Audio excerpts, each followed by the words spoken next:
Motion, renewal of the mandate of the ad hoc committee on the compensation to the Kenyan victims of the 1998 bombing of the United States of America Embassy in Nairobi. Senator Kavindu. Agnes.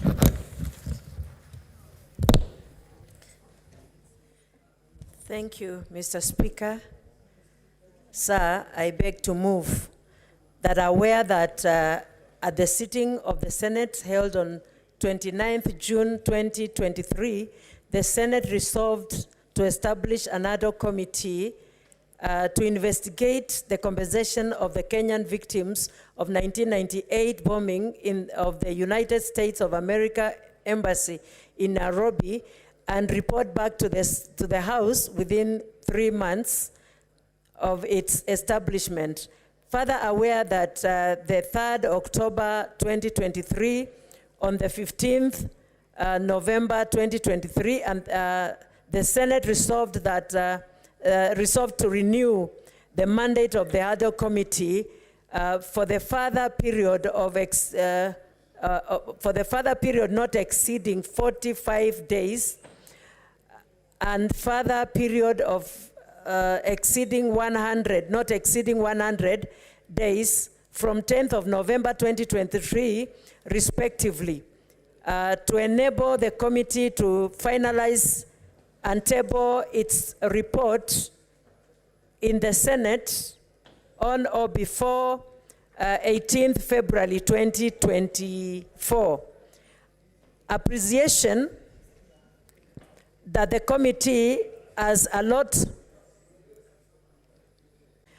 appreciating that the committee has a lot of work to execute before conclusion of its inquiry and reporting to the Senate.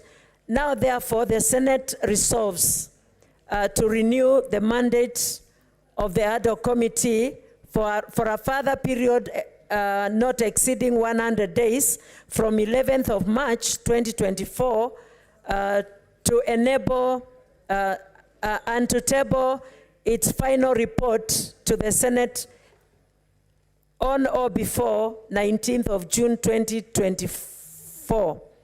Mr. Speaker, sir, the committee was able to meet victims and the lawyers and the next of kin of the victims' representatives in various victims attended meetings where it received both oral and submissions from the victims. The committee also attended both the victim prayer meeting on the 5th of August 2023 to commission the bomb blasts on the 7th of August 2024 at the Memorial Park. Honorable Speaker, the committee met the Cabinet Secretary of the Ministry of Health and of Labor and Social Protection and the Minister of Foreign and Diaspora Affairs, Minister of Interior and National Administration. The committee was also able to meet with the National Council of Persons Living with Disability. Mr. Speaker, sir, though the committee was unable to secure appointment with the U.S. ambassador to Kenya and the U.S. Congress, Senate,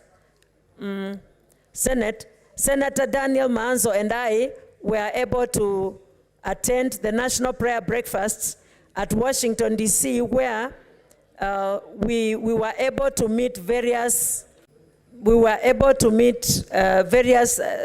senators. We were able to meet Senator Chris Coons and other congressmen on this issue. Mr. Speaker, Senator Coons, as a chairman of the very important committee of the U.S. Senate, is very instrumental in the proposed and the ad hoc committee in amendment of the Justice for United States Victims of the state-sponsored terrorists Act 34 USC 112144, which provides for the establishment of the administration of the U.S. Victim State-Sponsored Victim Terrorist Fund to provide compensation to the U.S. persons who were injured in the Act International State-Sponsored Terrorist Fund.